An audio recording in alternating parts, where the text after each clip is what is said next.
Hi, this is Llyn Hunter, Llynhunter, and today I'm doing I in my beachabet, which I'm doing as ice cream cone. And what I'm doing is basically the ice cream cone has fallen into the sand. So it's like if you're at the beach and you're eating ice cream cones and one accidentally drops. I started out with this image, and I thought, I'm trying to do more filling the shape with the drawing, and I like the pointy cone, but I didn't want to do the full landscape, and I thought just doing the ice cream cone itself was much better for my purposes within the creating an alphabet. Because the thing is that I'm also hoping to, maybe post these online at Getty Images or something like that, where people can use the black and white drawings for crafts or something, and they can use the full color images for initials for like special stationery or ad campaign or what have you. So you could use like this as an I initial for ice cream, even though it's going into a beachabet. You could use it for a food campaign or something like that. But right now what I'm doing is I've done the initial drawing in pencil. I like to use, this is a lead holder with a 2B pencil lead. That's the lead that you get, and they come in long packages, usually 12 in a package. And that's my personal favorite pencil to use, primarily because it also, I'm sorry, didn't mean to shake the camera. There's always something. Okay, but anyways, this is a lead pointer, and you take the lead holder. Let's see here. You extend the pencil lead, you stick it in the lead holder, you spin it around, and you get this really and then there's a little cotton dabber at the end of the thing, and you pull it out, and you get this nice sharp pointed tip on your pencil. And I do detailed drawings, so I've always liked that particular type of pencil to do my drawings with. I learned about it in college. I was working in the Associated Graphics and Advertising for the Student Union. Basically, it was the ad agency for the Student Union, and somebody introduced me to lead holders.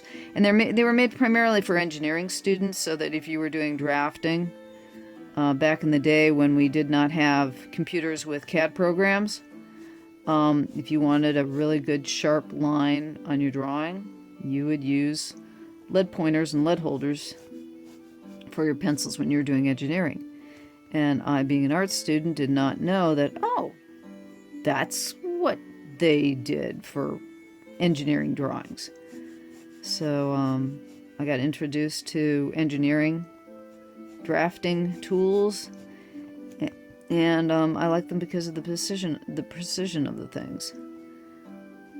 Okay, and I started with this going straight up and down, but I decided if it was going to be like plopped in the sand, I thought, you want it a little bit tilted to the side, even though it's an eye.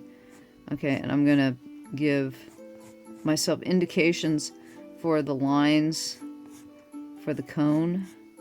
It has that cross-hatching, if you've ever had a nice waffle cone. I think they put the lines in there primarily so it's kind of like a grip thing. If you didn't have the lines on the cone, it would slip out of your hand more easily and onto the ground. And then we're going to have the ice cream cone here. I'll probably do like Tutti Frutti or something with, some fun blue and pink lines when I get in the sand. And then this is going to be basically a pile of sand here, and the ice cream having to fall in the sand. So I've got that indicated too. Oh yeah, I wanted to put diamonds in here. Some of these waffle cones will have, or it's not really a waffle cone. These are, what is it, the wafer cones? I'm trying to think what these are the more airy cones, and the waffle cones are the more, are the thicker cones. Okay, now these I've drawn these lines here crossways so that they're more like guidelines because I want these to have that hollow, like so that the lines themselves are usually raised up, and so they're giving me guides for what to draw around. And you can tell I draw with kind of a sketchy line. I like to go sketch, sketch, sketch, sketch. I'm not a big one-line person. I've always had to carve my drawings rather than a single line. There we go.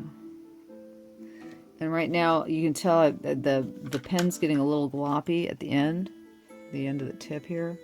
Let's see here if I can get in camera. But you want to put that on a piece of paper and wipe it off like that, so you don't want the glops.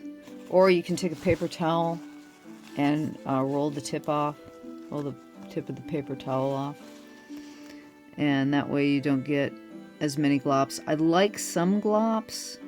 Sometimes you can't decide where the pen is going to, punctuate your drawing. And you can always, if you need to, go back in after you're done and scrape the lines that you didn't like out, or if you made a line too heavy, there's still ways of erasing that line after the fact. Primarily I use an X-Acto knife blade and a kneaded eraser and a latex eraser, and I will go back and forth between those three objects to scrape away the paper, and that way I scrape it down to a base layer. You don't want to scrape all the paper away like you're getting a hole in it, because the paper that I'm using is 300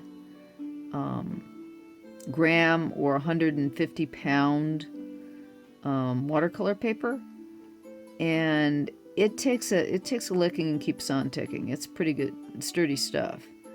It's not cardboard, but it's still very strong paper, and it will take X-Acto knife scraping without tearing the paper.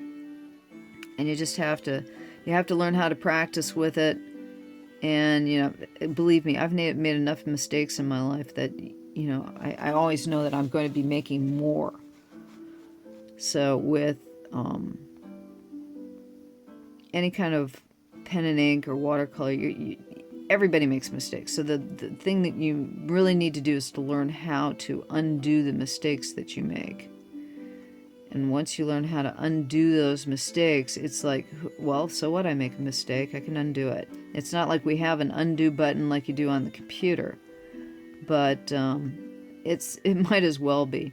I mean, the main thing is that no artist does not make mistakes. No artist makes the perfect drawing or the perfect painting. And you just have to start learning how to fix those mistakes. And if nobody tells you how, that's why a lot of people are afraid of watercolor, in the respect that it will do its own thing, and sometimes be very difficult for people to use. And it's the same thing with pen. It's permanent, so a lot of people sometimes get scared of it. Whereas nowadays I know that people can do digital work. I will be doing some digital demonstrations soon as well. You can always use the back button, and it usually goes back about 50 layers, if not more. Okay, now, so I'm trying to put down beach sand here, and I will stipple in some dots to make it look a little bit more like beach sand.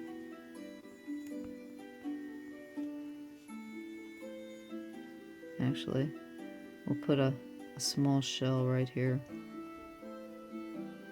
small scallop shell, and a nearite over here.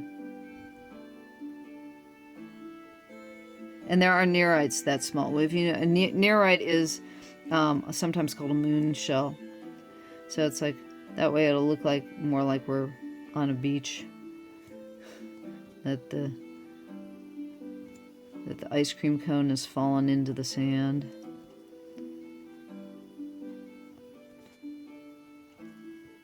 And we're almost done here. What I'm doing is I'm heavying up the outline, And I will do this actually again when I do the watercolor painting. Please come back to see that. It'll probably be posted a week after this drawing's put up. I'm trying to put up a